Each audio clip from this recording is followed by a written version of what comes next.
আসসালামু আলাইকুম এভরিওয়ান, কেমন আছেন সবাই? আশা করি ভালো আছেন। আমি আজকে রেসিপি বানিয়েছি আলুর কাটলি। নামটা যত না সুন্দর, খেতে কিন্তু ভীষণ মজার। এই রেসিপি খুব সহজে বানানো যায়। চলুন আপনাদের সাথে রেসিপি শেয়ার করি।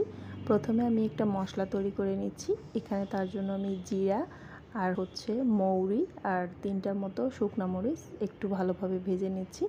তারপরে আমি এটাকে গুঁড়া করে নেব। আপনারা চাইলে ব্লেন্ডারেও গুঁড়া করে নিতে পারেন, বাট আমি এটাকে আধা ভাঙ্গা করে গুঁড়া করব। এই স্পেশাল মশলাটি যদি আপনারা দিতে পারেন তাহলে খেতে ভীষণই মজা লাগবে আর টেস্টটাও ডাবল আসবে। তো আমি এখানে কিছু আলু ছিলে নিয়েছিলাম, আলুগুলোকে ধুয়ে ভালোভাবে ক্লিন করে নিয়েছি। আর এখন একটা চাকুর সাহায্যে এভাবে করে কেটে নিয়েছি। দেখতে পাচ্ছেন আমি কিভাবে কাটতেছি। বেশি মোটা না, আবার বেশি পাতলাও না। আপনারা চাইলে বড়ি দিয়েও কাটতে পারেন, কোনো সমস্যা নেই। তবে যদি আপনারা আরও বড় সাইজের আলু নেন তাও হবে, বা ছোটো সাইজের নেন তাও হবে। তারপরে আমি সম্পূর্ণ আলুগুলোকে কাটার পরে এখন পানিতে দিয়ে দিচ্ছি। আবারও ভালোভাবে ধুয়ে ক্লিন করে নেব। আপনারা চাইলে একটু পাতলাও করতে পারেন যদি আপনারা আলুর কাটলির মধ্যে কোনো পানি ইউজ করতে না চান, বা যদি বলেন যে পানি না দিলে কি আলু সিদ্ধ হবে, সেক্ষেত্রে আপনারা চাইলে পানি দিয়েও সিদ্ধ করতে পারেন, কোনো সমস্যা নেই। তারপরে আমি দিয়ে দিলাম পরিমাণ মতো সরিষার তেল আর পেঁয়াজ কুচি। পেঁয়াজগুলোকে আমি কিভাবে কেটেছি দেখেই বুঝতে পারতেছেন। তারপরে আদা রসুন বাটা দিয়ে দিলাম। তো তারপরে দিয়ে দিলাম কাঁচামরিচ, দুই থেকে তিনটার মতো কাঁচামরিচ এখানে কুচি করে দিয়েছি।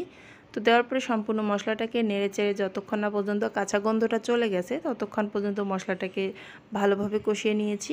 তারপরে আলুগুলোকে দিয়েছি। আলুগুলো দিয়ে দেওয়ার পরে বাকি সব মশলা দিয়ে দিলাম, হলুদের গুঁড়ো, লবণ, লাল মরিচের গুঁড়ো দিয়ে আমি ঢাকনা দিয়ে ঢেকে দিচ্ছি।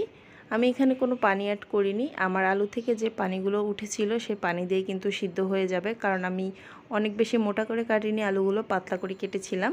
তারপরে আমি ফ্রোজেন করা কিছু টমেটো এখানে দিয়ে দিলাম। আপনারা চাইলে ফ্রেশ টমেটোটাও দিতে পারেন। ফ্রোজেন করা টমেটোটা দিয়ে দেওয়ার পরে আবারও ঢাকনা দিয়ে ঢেকে দিচ্ছি। সম্পূর্ণ পানিটা টেনে আসা পর্যন্ত অপেক্ষা করব। চুলার জালটাকে মিডিয়াম টু লোয়ে রেখেছিলাম যাতে করে আলুটা পুড়ে না যায়।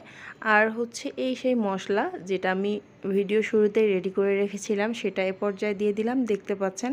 আর আলুগুলো কিন্তু এ পর্যায়ে সিদ্ধ হয়ে গিয়েছে আর ভেঙেও গিয়েছে। আপনারা যদি চান যে এভাবে আলুটা সিদ্ধ হবে না, তাহলে সামান্য একটু পানিও দিতে পারেন, কোনো সমস্যা নেই।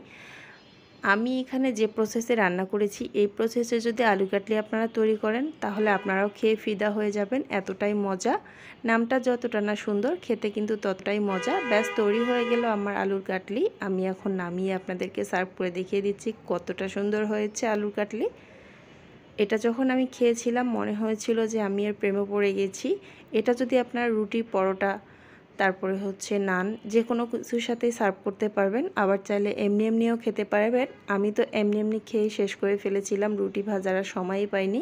তো কেমন লেগেছে আজকের রেসিপি জানাবেন। আল্লাহ হাফেজ।